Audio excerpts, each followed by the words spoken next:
Hey guys, what's going on? StormRider36 here, and today I have some of my first ever Genji gameplay for you guys. Now, I get a ton of stuff for Genji from these loot boxes, and it blows my mind because I don't play him. I wasn't good at him when the game came out. I wasn't good at him in the beta, but you know, I've been playing him a lot more, and you're seeing some of the first games that I have played and did well with Genji. Now, there are always those games where, you know, I'm not used to the hero. The hero's different. So, you know, there's always that stuff. And, you know, it happens sometimes, but, you know, I pushed through and I kept playing the hero, and I'm really happy because Genji's very fun if you know how to play him right. So, we're going to talk about it.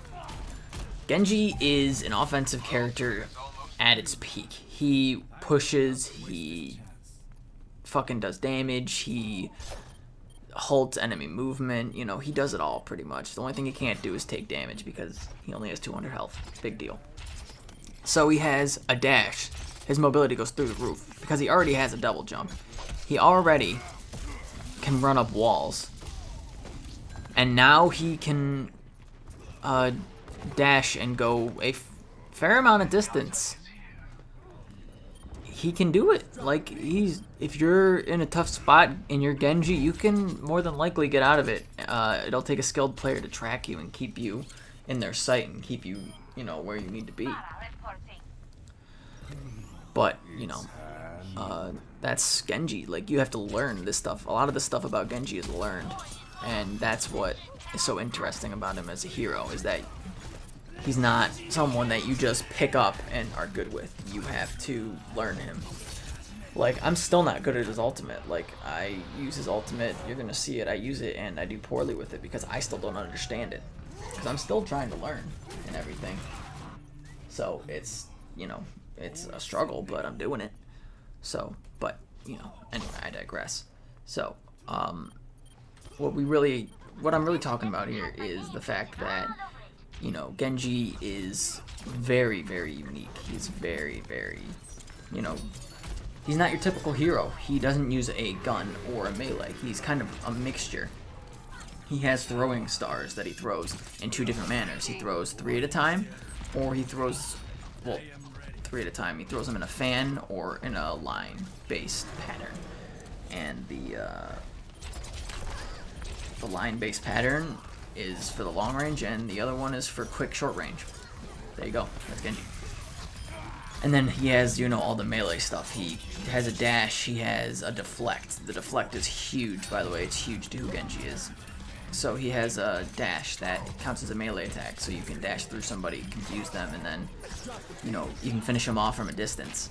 You have the deflect. So the deflect is Genji. When you think of Genji, you think of the character that deflects bullets back at you. That's just what you do. Because that's what everybody knows that Genji does. People don't think of Genji as the guy with the sword that you come through and cut everybody. Genji isn't the, you know, the guy with the double jump. He's the guy that deflects things. So that's the most important part of him.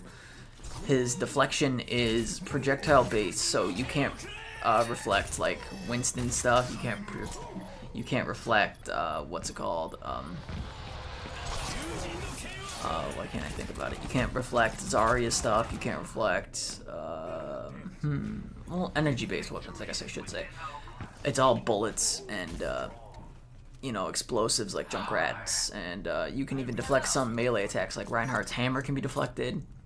Now, it's different when it comes to melee attacks. The hook from Roadhog is deflected.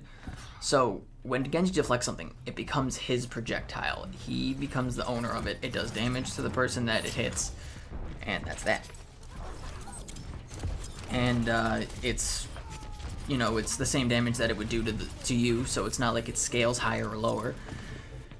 It's just because of the fact that, you know, you're reflecting it right back at them. And, you know, Genji, because of that, Genji is a huge counter to a lot of the high damage dealing classes. Bastion is the first one that comes to mind. He is the ultimate counter to Bastion because of the fact that he reflects bullets. Bastion is a huge DPS. Sorry, I'm having hiccups here. Bastion shoots a ton of bullets very quickly. Most Bastions can't react in time when you use Genji on them, because by the time, you know, the Genji's reflecting, the Bastion has already shot enough bullets to kill himself and he can't stop. So, you know, Genji is the natural counter to Bastion. You know, you can deflect McCree, everything McCree, so he's a good counter to McCree. He's a very good counter to... who else? Zenyatta, because Zenyatta cannot do anything to Genji, because Zenyatta has low health to begin with, and then Genji has the reflect that works on Zenyatta's orbs. Yeah, I think that's it. But then there's, you know, but he's counterable. You know what I mean? It's not the end of the world if you're facing up against a Genji, because he can be beaten. He's beaten by Zarya, he's beaten by Winston, because they have energy-based weapons. Symmetra too, possibly. You know what I mean? It's all about that stuff. So, anyway, enough about his counters and all that stuff. He's just a fun character once you learn how to play him. Now, he's very difficult to learn because, you know, you have to get used to the double jump, you have to get used to using the dash, because you get the dash back whenever you get an elimination, so you have to be aware of that. I'm still getting used to that. So that just means that you have to be completely aware of, you know, what you're doing, what's happening. And, you know, it's really all about timing for Genji. I personally didn't like him at first, but I would say give him a shot, learn how to use his deflect, learn how to use his dash, learn how to use him. Because it's good to at least learn how to use every hero, because then you can counter them. So Genji, I know for a fact, Winston, hard counter. Like, Genji cannot fight a Winston close range. And Winston is amazing at getting to close range, so it's very, very difficult for a Genji to fight a Winston.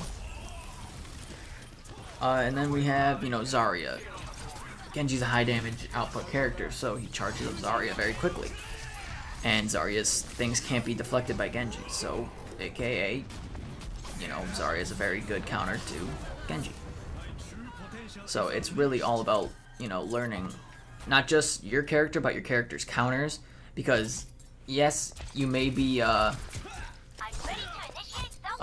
you may not play the character very often, but if you can play them, then you can counter. Or if you can't play them, at least you'll learn how to counter them. You know what I mean? Like, I have been playing as McCree lately, like you saw my video yesterday. I've been playing as McCree lately so that I can learn how to fight against McCree, because I hate McCree.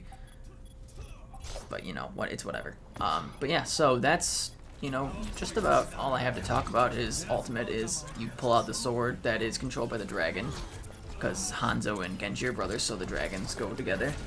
So, that's that. So you have it out for, like, what, 10 seconds, and you usually takes 2 or more slices to kill somebody. You get the dash back after every kill, so you dash in, you cut them up, you kill them, you dash again. That's really how it works. You can still reflect. But like I said, Genji is all about the reflect, and that's what makes him good, is that he's just a problem to fight one-on-one because of the fact that he starts reflecting. You have to stop shooting, and you don't know when that ends. Only Genji can really know when that ends, or if you're a Genji main, you can figure out when that ends because of the fact that you know how long it is. But more likely than not, you are going to lose to a Genji one-on-one if you're like projectile based. Now, if you're Winston or Zarya, you're fine. You don't need to worry about it. Or sometimes some tanks like Reinhardt's can counter them, you know, tanks. But if you're a light class, you need help fighting a Genji, or you know how to counter him. So that's really all I have to say. I enjoy Genji. I advocate strongly for trying out every hero. I was against this a little bit ago, but then I started playing McCree, and then I realized that it's actually a lot better to play every hero so that you can at least learn how they play and learn how to fight them. So, you know, play every hero if you can. Do whatever you can to, you know, make your experience fun in Overwatch. But thank you all so much for watching. I hope you did enjoy. I hope you found this useful. I hope you enjoyed watching me suck as Genji. Again, thank you all so much for watching. I hope you did enjoy. This has been Stormrider36, and I will see you all in the next one.